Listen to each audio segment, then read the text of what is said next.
Ladies and gentlemen, Media Inside. La chronique hebdo, média et digital de Croner Radio. Terence Dorieux. Si le ciel semble s'être dégagé au-dessus de la petite ville californienne de Cupertino, siège mondial d'Apple, avec la décision de Donald Trump d'exempter tous les iPhones d'une hausse de droits de douane de 145%, les nuages gris s'accumulent en revanche au-dessus de la colline du mont Lee qui surplombe Hollywood, où toute l'économie audiovisuelle et cinématographique retient son souffle, prête à se prendre en pleine face les impacts de la plus sidérante décision prise par le président américain depuis le début de son mandat. Car il ne fait aucun doute désormais, quelles que soient les modalités définitives et détaillées de mise en place des nouvelles taxes douanières trumpiennes, que tout l'écosystème du divertissement hollywoodien et sa chaîne de valeur vont en subir les conséquences directement. À commencer par l'augmentation des coûts de production. Les studios dépendent en effet d'une chaîne d'approvisionnement mondialisée pour leur matériel et technologies audiovisuelles, qu'il s'agisse d'équipements de tournage, caméras, objectifs, de systèmes d'éclairage ou d'ordinateurs de montage, lesquels sont souvent fabriqués au Japon, en Europe ou en Chine, et qui sont donc dans le viseur de l'administration américaine pour être frappés de tarifs supplémentaires et ainsi renchérir les coûts de production.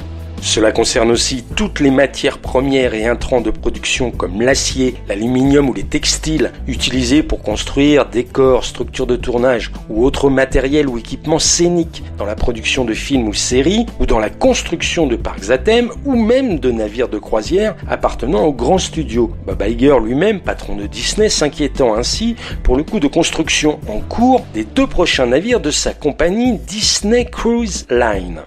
Ce domaine des parcs à thème pourrait aussi se trouver grandement affecté par une hausse des droits de douane sur tous les produits d'alimentation importés d'Europe ou d'Asie, vins français ou fruits de mer japonais par exemple, servis dans les restaurants et hôtels. De même pour tous les produits, en particulier jeux et jouets et de merchandising dérivés des grandes licences et marques des studios, qui au-delà de leur vente dans les parcs à thème, représentent pour ces derniers une activité de diversification hyper rentable et dont le prix de revient et donc le prix de vente devrait exploser puisqu'ils sont largement produits par des Mattel et Hasbro entre autres en Asie, en Chine, Corée ou Vietnam.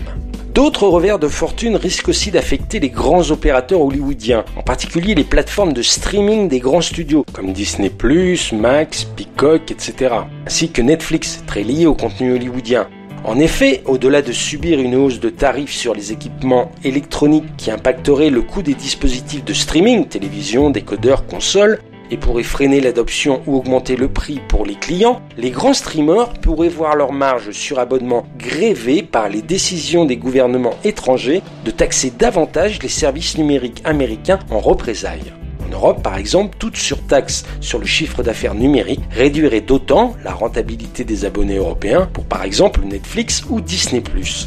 Et puis, il faut aussi noter le problème de la commercialisation en Chine des superproductions américaines, qui pourraient tout simplement se voir bannies de tout accès aux salles chinoises, celles-ci constituant le second marché cinématographique mondial. Une sanction dont l'impact financier serait certes limité, les films américains ne représentant que 5% du box-office chinois et les studios ne touchant qu'environ 25% des recettes des tickets en Chine contre 50% dans la plupart des autres pays, mais qui aurait une valeur hautement symbolique en termes de soft power contrarié pour l'oncle Sam.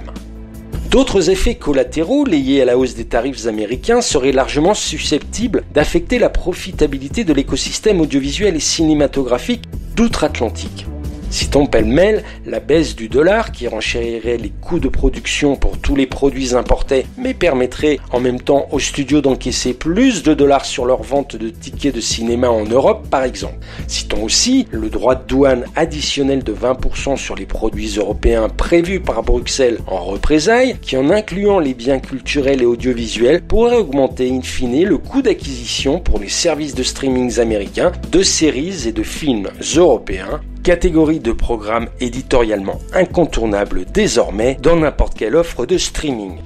Bref, autant d'impacts pour lesquels il faudra attendre la fin de la période de suspension de tarifs de 90 jours décidée par Trump afin de permettre les négociations entre son administration et les différents pays protagonistes dans cette affaire avant de savoir définitivement à quelle sauce by Donald sera mangé le commerce mondial des biens culturels by Hollywood. Media Inside. Terence Derieux, tous les mercredis à 7h45 et 19h45 et à tout moment en podcast. Cronerradio.fr